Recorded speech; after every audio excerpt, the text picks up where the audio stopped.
Sveiki. Nutariau padaryti video susiklošius tokiom aplinkybėm, su tokia didelė panika. Ir daug pradžioj nekalbėsiu. Pirmą noriu parodyti tam tikrus metodus. Ką iškart noriu pasakyti, kad šitie metodai, jie tikrai yra labai galingi. Bent jau per mano gyvenimą, kiek aš jų žinau, tai yra patys galingiausia. Kad suprastumėte, apie ką kalbu iš viso bendrai, tai yra, aš užsiminėjau alternatyvia medicina, tiksliau vadinasi Ayurveda, jūs galite paguglinti, kas nesat girdėję tokio žodžio, Ayurveda. Ir šitie metodai, kuriuos noriu parodyti, yra profesoriaus Rusijoje gyvenančio, profesorius Olegas Tursunovas. Ir ką noriu pasakyti, turiu čia tam tikrą medžiagą, tuo aš ją parodysiu. Vienu žodžiu, jeigu jūs padarysit, ką aš jums parodysiu, bet koks virusas, ne tik karūna, ar kiti virusai, ar kitos lygos, jos visų pirma, jos negali platintis ir dingsta momentaliai. Ir iš karto parodysiu, ko jums reikia dėl šito. Aš turiu kitą video, irgi paplatinsiu, nors ten anglų kalba, bet čia kadangi gerbiu, myliu lietuvius, tai pradėsiu, kaip sakant, nuo lietuviško.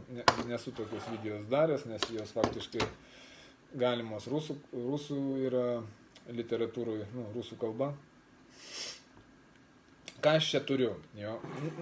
Dar perspėsiu tokį dalyką. Nebandykit suprasti iš karto, ką aš čia parodysiu, jo, nes mes nesam niekada mokėsi apie tokius dalykus, niekada niekas mums neaiškino. Todėl, jeigu norėsit suprast, tai galėsit suprast, bet geriau pirmą pasidaryt, o paskui bandyt kažkaip suprast. Pasakysiu, kad į šitą mokslą bent jau aš įdėjęs nemažai metų, jo, todėl nėra čia vienos dienos tokios žinios ir supratimas ir taip toliau.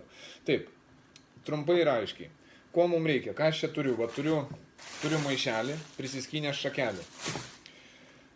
Rusiškai vadinasi pichta. Tai gali būti, dar nežinau kaip išverst, paprasčiausia eglė. Tam tikra rūšis eglės, kurios kankorėžiai į viršų žiūri. Kokios šakelės dar tinka? Ką aš Tenerifėje buvau radęs, kalnuose yra pušų, daug pušų. Pušys labai gerai tinka. Reiškia taip, imam tokią šakelę, paprastą šakelę, jinai jokia nestebuklinga, aš jau ją turiu biškį pakarpęs, jo, aš kur nusikirpau, tokios šakelės, jo. Nepiknaudžiaujant, nusikirti. Ta šakelė, jinai gali būti truputį plonesnė, bet tikrai neplonesnė negu pieštukas. Ta prasme, kaip 2 pieštukai storio minimum turėtų būti, nes jinai netenka tam tikros savo energijos. Jau kiekvienas, kaip čia pasakyti, kaip maistas, jo pagal šitą ayurvedinę literatūrą, jisai skaičiuojamas kitaip. Jisai neskaičiuojama, pavyzdžiui, vien tik vitaminai, ar kas įsisavina, ar neįsisavina. Šičia veikimas tiksliai vyksta tankus veikimas, ta prasme, galima vadinti astralinį, jo, per astralinį kūną daugiau eina, jo. Dar labiau paaiškinsiu.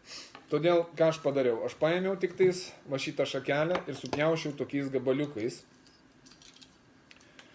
kad, parodysiu, pas mane čia specialios tokios žirklės yra, jau pritaikytos, jo, ir supjaustu tokiais gabaliukais. Ką toliau aš darau su jom? Paimu čia izoliaciją, paprastą izoliaciją. Ir su visais tais spigliukais galima, jo, dedu ant izoliacijos ir pradedu vyniot į izoliaciją. Čia tokie konkurėžiukai. Pradedu vyniot. Vienu žodžiu, vynioju į izoliaciją. Ta prasme, ta šakelė, jinai gaunasi suvyniota kaip tokiam, tokioj paklodė, ar kaip čia pavadinti, jo. 4 aš dedu, nes ji dėsis į tam tikrą vietą. Jinai dėsis į tam tikrą vietą ką tai reiškia, tuoj parodysiu į tam tikrą vietą. Va, reiškia viskas, šičia įvyko tam tikras paruošimas. Va, galus šitaip užsuku. Čia vienu žodžiu tas susukimas, aš jums pasakysiu tiesiogiai, aš nesu didžiausias meistras sukiojimo čia tų šakelių, ar kaip pasakyti. Čia aš tik tais parodysiu, kur jį dėt. Tas yra labai svarbu. Jo. Čia paprasta izoliacija, galima popieriaus izoliacija.